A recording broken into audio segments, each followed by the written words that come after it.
শিৱসাগৰৰ ৰাজনৈতিক ground zero' report 2026 বিধানসভা নিৰ্বাচনলৈ মাজত মাত্ৰ কেইটামান মাহ বাকী ৰাজনৈতিক দলৰ নেতাৰ মাজত নিৰ্বাচনক লৈ তৎপৰ হোৱা পৰিলক্ষিত হৈছে শিৱসাগৰৰ সৰ্বসাধাৰণ নাগৰিকে কি কয় নিৰ্বাচন সন্দৰ্ভত শুনক ৰাইজৰ মনৰ কথা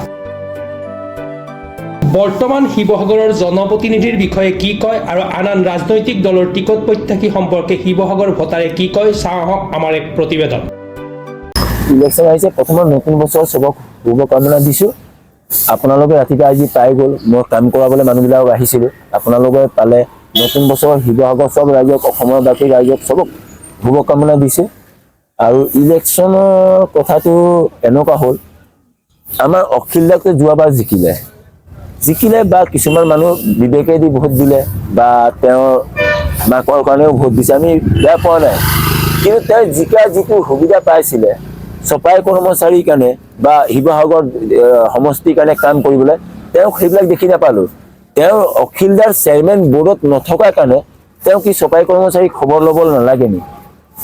খবৰটো ল'ব লাগে আমি চেয়াৰমেন দিলে অখিলদাক তেতিয়াহে তেওঁ খবৰ ল'ব নেকি শিৱসাগৰত আমি ইমান প্ৰতিবাদ কৰিছিলোঁ যে আমাৰ চপাই কৰ্মচাৰী মানুহ ইমান প্ৰব্লেম আছে তেওঁতো একজেক্ট আহি থিয় হ'ব লাগিছিলে সঁচা না মিছা এওঁলোকৰ কথা আছে তেওঁ সময়ে নাই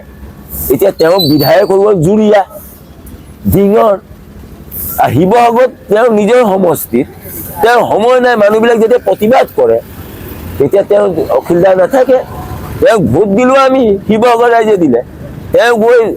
প্ৰব্লেম হৈছে ডিঙত জুৰিয়াত 5 মিনিটটো শিৱসাগৰ চপাই কৰ্মচাৰীক সময়টো দিব লাগিছিলে যেতিয়া আমি প্ৰতিবাদ কৰোঁ আমি সেইটো বুলি নহয় আমি বিজেপি আমি সমৰ্থন আমি চিএমৰ সমৰ্থন এতিয়া চিএমৰ কাম আমি আগৰ পৰা ভাল পাওঁ চপাই কৰ্মচাৰী আগতো ভাল পাম আৰু উচ্ছেদ যিটো চিএম ছাৰে চলাই আছে আমাৰ মাননীয় মুখ্যমন্ত্ৰী সেইটো উচ্ছেদৰ কাৰণে আমি চিৰ জীৱনলৈ আমাৰ চপাই কৰ্মচাৰী পিন্ধি মই ধন্যবাদ দিছোঁ তেওঁক আমি সদায় চিএম ছাৰৰ লগত থাকিম এই উচ্ছেদ যিটো চলাইছে সেইটো কাৰণে আমাক চিএম ছাৰে কিবা দিয়ক চপাই কৰ্মচাৰী নিদিয়ক কিন্তু এই উচ্ছেদ যিটো চলাই আছে তেওঁৰ কাৰণে আমি তেওঁক ভোট দিলৈ দি আমি সমৰ্থন কৰিছোঁ আমাৰ চপাই কৰ্মচাৰী সমৰ্থন কৰিছে মই নিজৰ এইটোৱে কম আগৰ কথা আমাৰ শিৱসাগৰ বিধানসভা সমষ্টিত আমি পুনৰবাৰ বুলি যদি কয় নিৰ্বাচনত যদি কাক বিচাৰে আমি অখিল গগৈ ডাঙৰীয়াকে বিচাৰিম কাৰণ আমি বহুত আগৰ পৰা আমি ইয়াত দেখিছোঁ যে আমাৰ ইয়াত উন্নয়নমূলক কাৰ্য আজি বহুত বছৰৰ পৰা মানে একো হোৱা নাছিলে আপোনাৰ বহুত বিধায়ক আহিলে বহুত বিধায়ক গ'ল কিন্তু আমাৰ শিৱসাগৰত অখিল গগৈৰ দৰে বিধায়ক আমি নাপালোঁ যে যুৱ প্ৰজন্ম হিচাপে যদি আপুনি মোক সোধে যে আপুনি শিৱসাগৰ সমষ্টিত কাক বিচাৰিব তেনেহ'লে মই সম্পূৰ্ণৰূপে অখিল গগৈ ডাঙৰীয়াক বিচাৰিম কাৰণ অখিল গগৈ ডাঙৰীয়া এনেকুৱা এজন বিধায়ক যিজন বিধায়ক মানে কেৱল বিধানসভা বুলিয়ে নহয় তেওঁ নিজৰ দায়িত্ব সম্পূৰ্ণৰূপে পালন কৰি আহিছে আৰু শিৱসাগৰত বহুত ধৰণৰ উন্নয়নমূলক কাৰ্য আমি তেওঁক কৰা দেখিছোঁ আজি শিৱসাগৰ প্ৰত্যেকজন জনতাই তেওঁৰ কাম কাজত সুখী বুলি মই ভাবোঁ বিশেষকৈ মোক যদি আপুনি সোধে মইতো সম্পূৰ্ণৰূপে সুখী কাৰণ শিৱসাগৰত সকলো ধৰণৰ উন্নয়নে তেওঁ কৰিছে বুলি আমি ক'ব পাৰোঁ আজি বিধানসভাত আপুনি দেখিছে তেওঁ কিদৰে বিৰোধীৰ ভূমিকা অকলে পালন কৰিছে আজি আপোনাৰ শিৱসাগৰ বিষয়ে হওক বা অন্য অসমৰ বিষয়ে হওক সকলোতে তেওঁ মাত মাতি আমাৰ শিৱসাগৰৰ উন্নয়ন কৰাৰ লগতে সমগ্ৰ অসমৰ উন্নয়নত তেওঁ মাত মাতিছে আজি শিৱসাগৰত বহুত ধৰণৰ উন্নয়নমূলক কাৰ্য তেওঁ সম্পূৰ্ণ কৰিছে ৰংঘৰ প্ৰকল্পকে হওক আপোনাৰ শিৱসাগৰ টুৰিজৰ ক্ষেত্ৰতে হওক সকলো ধৰণৰ আপোনাৰ নিবনুৱাৰ ক্ষেত্ৰতে হওক বহুত ধৰণৰ সা সুবিধা তেওঁ প্ৰদান কৰিছে আপোনাৰ সেয়েহে মই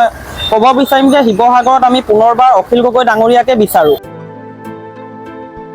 শিৱসাগৰৰ পৰা মুস্তাবিল আলী ৰিপৰ্ট প্ৰাতঃ টাইম ডিজিটেল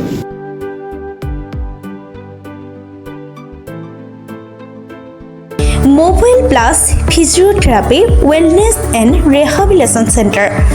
দক্ষিণ কামৰূপৰ ব্যৱসায়িক প্ৰাণকেন্দ্ৰ বিজয়নগৰৰ লগতে VIP চক আৰু গুৱাহাটী মালিগাঁও পাণ্ডৱনগৰত থকা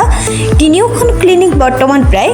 20 বছৰৰ অভিজ্ঞতা পুষ্ট তথা এতিয়ালৈকে প্ৰায় 40,000 ৰোগীক সুস্থ কৰি তোলা ডক্টৰ পল্লৱী নাথৰ তত্ত্বাৱধানত চলি আছে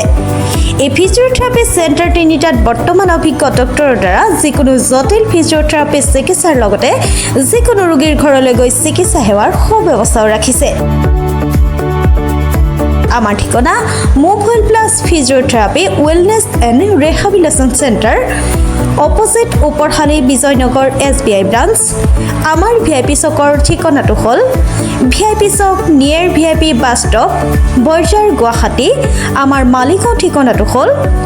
চেলাছ 360 physiotherapy and rehabilitation centre Maligaon Pandavnagar Guwahati 12। আমাৰ যোগাযোগ নম্বৰ হৈছে 8011744696।